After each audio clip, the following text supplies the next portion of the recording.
तो आज मैं आपको एक अनोखी रहस्यमय कहानी सुनाऊंगा। अगर आप चैनल पर नए हैं तो अभी सब्सक्राइब कर ले तथा कहानी पूरा देखें। अंत में एक अनोखा रहस्य छुपा है। धन्यवाद। तो सुनिए।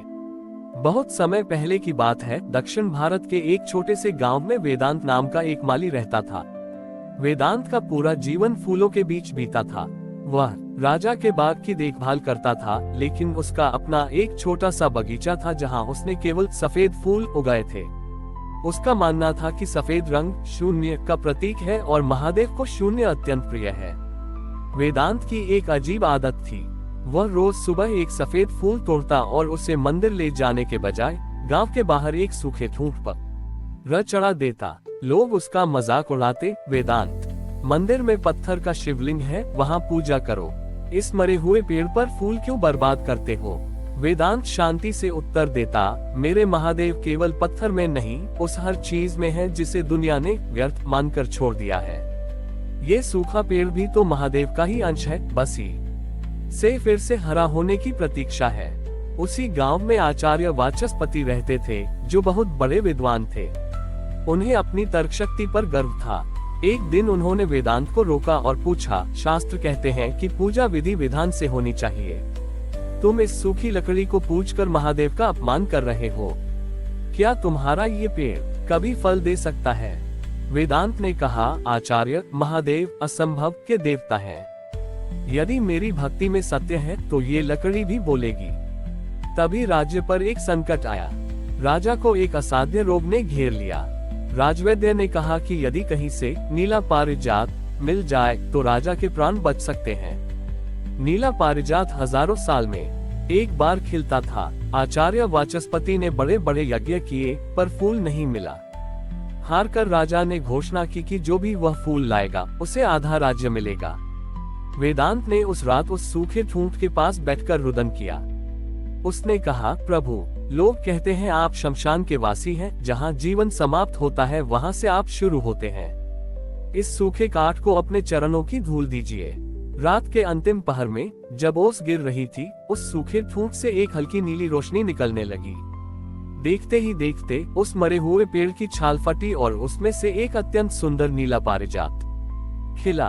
उस फूल की महक पूरे गांव में फैल गई। जैसे ही वेदांत ने वह फूल छुआ, वह सूखा ठूंठ साक्षात एक काष्ठलिंग, लकड़ी का शिवलिंग में बदल गया। राजा ने वह फूल ग्रहण किया और स्वस्थ हो गए। जब आचार्य वाचस्पति ने ये देखा तो उनका मस्तक झुक गया। उन्होंने पूछा, वेदांत, ये कैसे संभव हुआ?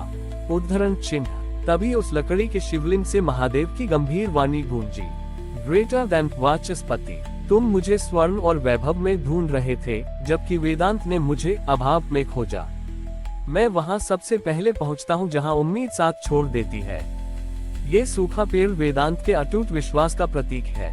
Greater than. उस दिन से वह स्थान शुष्केश्वर महादेव, सूखे काठ के शिव के नाम से प्रसिद्ध हुआ।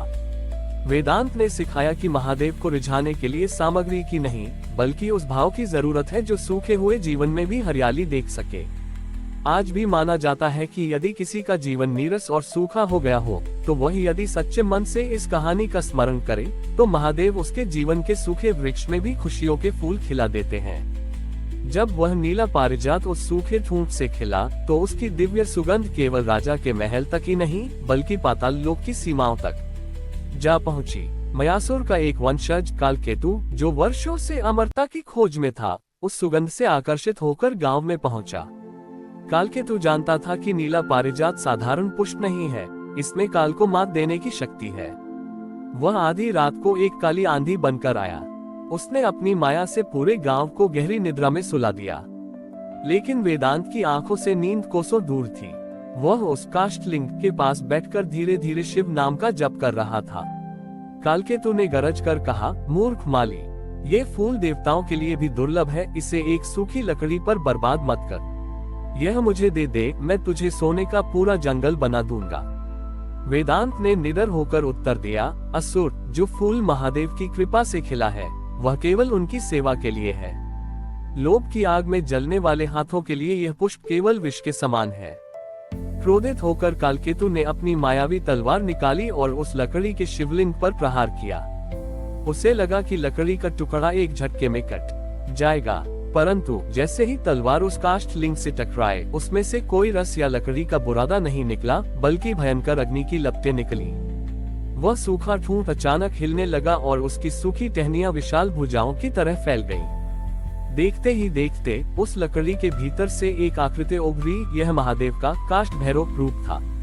महादेव ने उस असुर को चेताया, कालकेतु, प्रकृति की सुंदरता का उपभोग किया जा सकता है, पर उसे लूटने वाले का विनाश निश्चित है।